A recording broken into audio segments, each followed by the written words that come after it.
Alright, let's see. What do we have today? The Z-95 Headhunter. Did I make a grudge at some point in the past or something? They should know I really... Ugh. Seriously, why this museum relic anyway? Fine, whatever, let's just get this done. The Z-95 Headhunter is a space and air superiority fighter co-designed by Incom and Subpro Corporation, with its introduction being years before the invasion of Naboo. It's a relatively small craft, coming in at a mere 11.8 meters length, about the same length as its later successor, the X-Wing, with many of the same capabilities as the X-Wing, though at a far less advanced degree. The primary advantage of the Z-95 is in its low cost and easy maintenance, said cost being at about 80,000 credits for a new Z-95.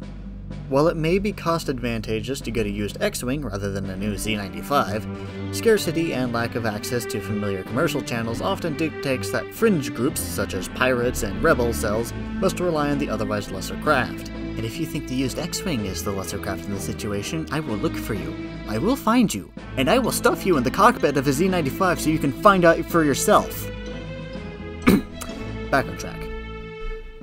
Initial models were equipped with 4 Incom Brand 2A fission engines in a setup again not too unsimilar from the X-Wing, which allows it to accelerate at a rate of 16 megalight units per second. The top speed of the craft being identical to the X-Wing and the TIE Fighter at 100 megalight units per second.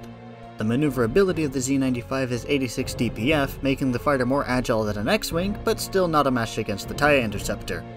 And before you go on saying that maneuverability makes up for its shortcomings, no, it does not.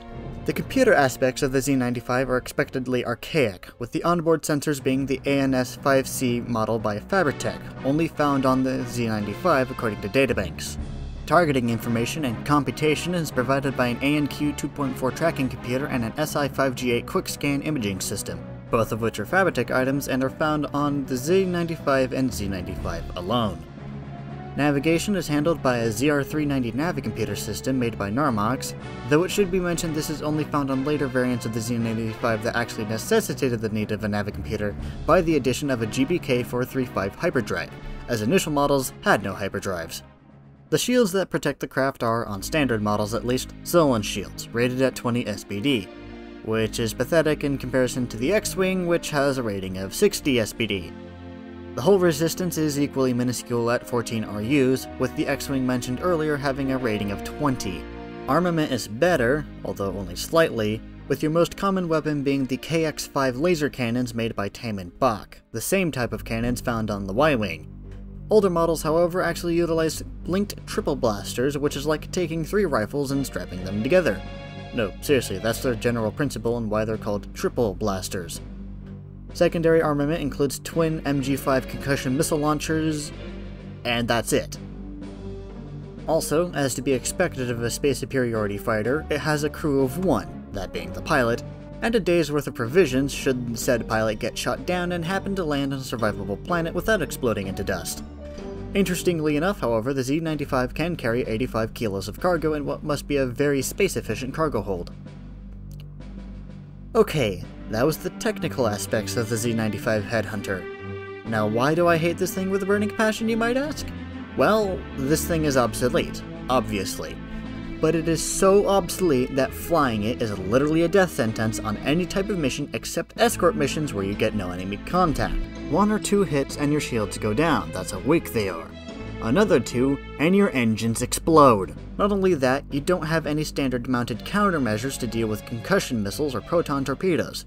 So you better be a damn good pilot and capable of shooting them down before they hit you and turn you into space dust. The only reason these things were used post-Clone Wars is because there were a million of the damn things in boneyards and they were relatively inexpensive to operate and maintain from outfits that didn't have access to A-Wings or were too poor to afford X-Wings when they were introduced to the galaxy. Now, I will say, back in the Clone Wars and pre-Clone War era, these things were really good. In fact, some of the best. But few seem to realize that they are well past their prime and should only be used as training craft, a last resort, or preferably spare parts.